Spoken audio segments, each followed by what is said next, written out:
Hello aspirants, कैसे हैं आप सब। आज तारीख है 6 मई 2026 और मैं लेकर आई हूं आपके लिए आज के सबसे अहम करंट अफेयर्स का एक बहुत ही डीप एनालिसिस। देखिए, बीपीएससी एग्जाम में करंट अफेयर्स सिर्फ रटने से काम नहीं चलता, बल्कि यही वो बेस है जिससे आपके मेंस के आंसर और इंटरव्यू के जवाब एकदम सॉलिड बनते हैं। तो अपना पूरा फोकस यहीं रखिएगा और साथ साथ नोट्स जरूर बनाते चलिएगा। चलिए आज के इस ज्ञान के सफर को शुरू करते हैं। बीपीएस हिडन फैक्ट चैनल पे आपका स्वागत है। आज हम यहाँ पे लेके आए हैं 6 मई का करंट अफेयर्स। ओके, तो बिना कोई टाइम वेस्ट किए फटाफट देख लेते हैं कि आज के सेशन में हम क्या क्या कवर करने वाले हैं। हमारा एजेंडा है, पहला, महत्वपूर्ण दिवस और इंडेक्स। दूसरा, साइंस एंड स्पेस टेक। तीसरा, इंटरनेशनल रिलेशंस और इकोनॉमी। चौथा, रीसेंट अपॉइंटमेंट्स और अवार्ड्स। और लास्ट में, हमेशा की तरह आपके लिए बीपीएससी प्रैक्टिस क्वेश्चंस। तो चलिए जंप करते हैं अपने पहले मॉड्यूल पर, जो है महत्वपूर्ण दिवस और सूचकांक। स्क्रीन पर आप इस पीडीएफ के स्क्रीनशॉट को देखिए। बात हो रही है 5 मई की, यानी विश्व कार्टूनिस्ट दिवस। अब इसके बैकग्राउंड में जाएं तो 1895 में रिचर्ड एफ आउटकॉल्ट ने पहला मॉडर्न कॉमिक स्ट्रिप पब्लिश किया था। लेकिन अगर हम भारत की बात करें तो आर के लक्ष्मण जी और उनके कॉमन मैन को कौन भूल सकता है। वही धोती कुर्ता पहने एक आम आदमी जो बिल्कुल चुपचाप खड़ा रहकर भी हमारी राजनीति और समाज की सारी कमियों को उजागर कर देता था। अब आप सोच रहे होंगे कि बीपीएससी में ये कहाँ काम आएगा। तो देखिए, मेंस में जब फ्रीडम ऑफ एक्सप्रेशन यानी अभिव्यक्ति की आज़ादी पर सवाल आए तो आप इसका रेफरेंस दे सकते हैं। एक कार्टूनिस्ट बिना एक भी शब्द बोले सत्ता की जो आलोचना करता है ना, वही तो हमारे लोकतंत्र की असली ताकत है। अब इस स्लाइड पर जो नंबर है 157, इसे अपने दिमाग में अच्छे से बैठा लीजिए। वर्ल्ड प्रेस फ्रीडम इंडेक्स 2026 में 180 देशों की लिस्ट में भारत को 157th रैंक मिली है। इस डिटेल टेबल वाले पीडीएफ कटआउट में आप देख सकते हैं कि नॉर्वे, आयरलैंड और डेनमार्क जैसे देश टॉप पर बैठे हैं, जबकि नॉर्थ कोरिया और इरिट्रिया बिल्कुल बॉटम में है। अब ये इंडेक्स निकालता कौन है? ये निकालती है पेरिस की एक संस्था जिसका नाम है रिपोर्टर्स विदाउट बॉर्डर्स या आरएसएफ। ये लोग हवा में रैंकिंग नहीं देते, बल्कि इनके 3 मेन क्राइटेरिया हैं। पत्रकारों की सुरक्षा कैसी है, मीडिया की आज़ादी कितनी है और सरकारी दखलंदाजी कितनी है। हमें इस डेटा को बिल्कुल न्यूट्रल होकर देखना है।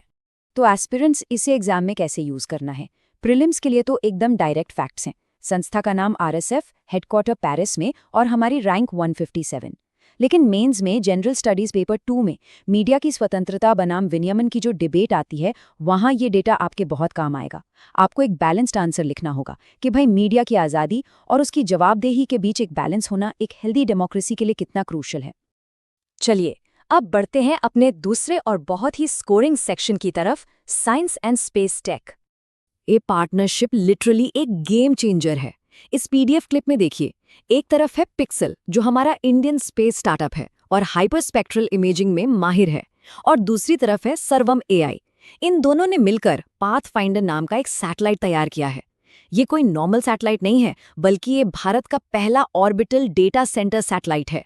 नॉर्मली क्या होता है, सैटेलाइट फोटो खींचते हैं और ढेर सारा कच्चा डेटा धरती पर भेज देते हैं, जिसे प्रोसेस करने में बहुत टाइम लगता है। लेकिन पाथफाइंडर क्या करेगा? वो स्पेस में ही एआई का यूज करके उस डेटा का रियल टाइम एनालिसिस कर लेगा और सिर्फ जो काम की इन्फॉर्मेशन है वही हमें धरती पर भेजेगा। है ना कमाल की चीज? और इसके यूजेस तो और भी जबरदस्त हैं। पीडीएफ के इस पॉइंटर सेक्शन में देखिए, एग्रीकल्चर में ये फसलों की निगरानी कर सकता है। डिफेंस में हमारी बॉर्डर्स पर एकदम रियल टाइम नजर रखी जा सकती है। और सबसे बड़ा फायदा तो डिजास्टर मैनेजमेंट में है। बाढ़ या साइक्लोन के टाइम पर यह हमें तुरंत सटीक जानकारी दे सकता है। बीपीएससी मेंस के लिए ये topic ISRO versus private sector के रोल को डिफाइन करने के लिए एक परफेक्ट एग्जाम्पल है। आगे बढ़ते हैं सेक्शन 3 पर, इंटरनेशनल रिलेशंस और इकोनॉमी। पीडीएफ के इस हिस्से पर ध्यान दीजिएगा। वियतनाम के राष्ट्रपति तो लाम की भारत यात्रा जियोपॉलिटिक्स के हिसाब से बहुत ज्यादा इंपॉर्टेंट है। हम सबको पता है कि भारत और वियतनाम के बीच व्यापक रणनीतिक साझेदारी है। हमारी एक्ट ईस्ट पॉलिसी हो या फिर इंडो पैसिफिक स्ट्रैटेजी, वियतनाम हमारा एक बहुत ही मजबूत पिलर है। डिफेंस और ट्रेड दोनों ही सेक्टर्स में हम साथ मिलकर काफी काम कर रहे हैं। आपकी एग्जाम के लिए आसियान देशों के साथ हमारे रिलेशन और साउथ चाइना सी में चाइना के इन्फ्लुएंस को काउंटर करने के लिए वियतनाम की अहमियत को समझना बहुत जरूरी है। इकोनॉमी की बात करें तो मनिला वाले एशियन डेवलपमेंट बैंक यानी एडीबी ने एक बहुत बड़ी पहल की है, पूरे 70 अरब डॉलर की। इस टेबल में इसके कोर ऑब्जेक्टिव्स मेंशन हैं। पावर ग्रिड को मजबूत करना, डिजिटल इंफ्रास्ट्रक्चर को बढ़ाना और पूरी एशिया में कनेक्टिविटी को बेहतर करना। अब आप पूछेंगे कि इसमें इंडिया का क्या फ़ायदा है?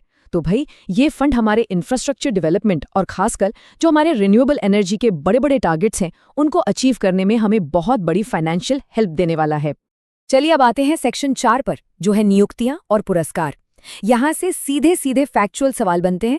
सबसे बड़ी खबर है प्रसार भारती से जुड़ी हुई। आपको पता ही होगा, प्रसार भारती 1997 में बना था और दूरदर्शन और ऑल इंडिया रेडियो इसी के अंडर आते हैं। ये न्यूज़ में इसलिए है क्योंकि हमारे बहुत ही फेमस राइटर और लिरिसिस्ट प्रसून जोशी जी को इसका नया अध्यक्ष चुना गया है।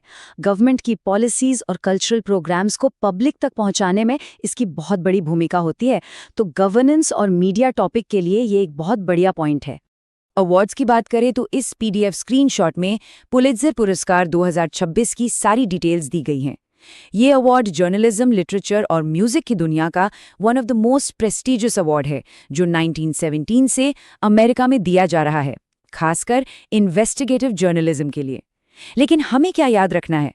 हमें याद रखने हैं हमारे इंडियन विनर्स के नाम। इस साल आनंद अग्रवाल और सुपर्णा शर्मा ने ये अवार्ड जीता है। इन दोनों नामों को तो बिल्कुल रट लीजिए। और फाइनली हमारा सेक्शन 5, बीपीएससी प्रैक्टिस क्वेश्चंस। अब वक्त है ये चेक करने का कि आपने आज कितना कुछ ग्रैस्प किया है। सबसे पहले आपकी एनालिटिकल स्किल्स के लिए एक मेंस लेवल का सवाल। भारत की प्रेस रैंकिंग क्यों गिर रही है? हमने अभी आरएसएफ के क्राइटेरिया डिस्कस किए हैं। मैं चाहती हूं कि आप लोग एक ऑफिसर वाले माइंडसेट के साथ सोचें। कोई पॉलिटिकल बायस नहीं होना चाहिए। बिल्कुल न्यूट्रल और फैक्ट बेस्ड एनालिसिस करके मुझे कमेंट बॉक्स में अपना जवाब बताइए। देखते हैं किसकी अप्रोच सबसे अच्छी होती है। और अब एक डायरेक्ट प्रीलिम्स का एमसीक्यू, जिसका पीडीएफ स्क्रीनशॉट मैंने यहाँ लगाया है। सवाल है, हाल ही में प्रसार भारती के नए अध्यक्ष के रूप में किसे नियुक्त किया गया है? आपके ऑप्शन स्क्रीन पर हैं, सोचिए जरा। बिल्कुल सही, मशहूर गीतकार प्रसून जोशी। देखिए, ऐसे ही रेगुलर प्रैक्टिस करते रहेंगे ना, तो एग्जाम वाले दिन सारे फैक्ट्स एकदम टिप्स पर होंगे। अगर वीडियो पसंद आया है तो हमारी वीडियो को लाइक करें, शेयर करें एंड चैनल को सब्सक्राइब करें। वीडियो देखने के लिए धन्यवाद। जय हिंद, जय भारत।